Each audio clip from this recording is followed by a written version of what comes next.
Flower Frenzy was at the end of a bigger shoot for a baker's in Bath. It's run by a fantastic guy, Duncan, and I was very keen to follow his work, see him working in the heat of his kitchen. And we'd had a long day, and I said to Duncan, let's just have a bit of fun. And he said, OK, what do you want me to do? I said, flour is fantastic, it flies through the air. He threw some dough down, I caught the shots, and it was just perfect. Because it's the sense of energy and fun that comes out of the image. Yeah, and he's got a twinkle in his eye, I think, and it sort of links nicely with the camera. There's a nice atmosphere. And I think for me, the reason I put that one into the awards because it was so simple, and I love the simplicity of that.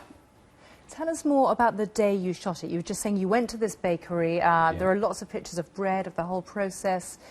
You're bringing it to life for us. It's a fantastic environment to be in when you don't know much about it, because it's much harder work than you could even think it would be.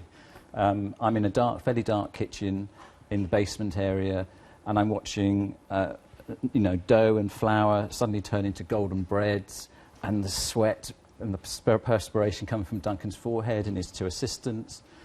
It was all a bit of an eye-opener for me. Very hard work, because you've got to keep up with the speed at which they're working. You've got the ovens opening and closing. And I was very keen to sort of try and capture the essence of what I saw. And that's kind of where I'm into photographically. I want to capture real-life moments, not just food per se. It's all about the spirit of what people are doing at the time. It's the harvesting, it's the hard work and the ploughing. I mean, I'm doing at the moment a year in the life of a market garden, which is sort of very seasonal.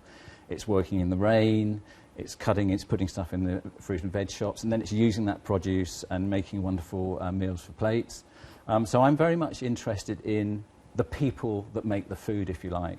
It's the world of food, as opposed to food photography.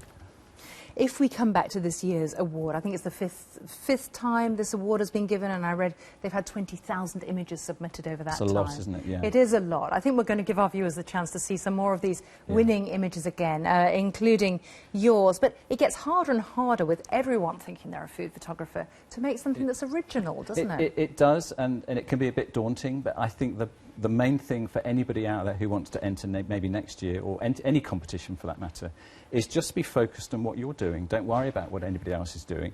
There's always going to be massive amounts of competition, and that actually should drive you forward to sort of get that special image. And that's what makes me work. So that's your key tip to people who think, kind of is, could I do what you're doing? Yeah, just keep going and stay focused and do your own thing.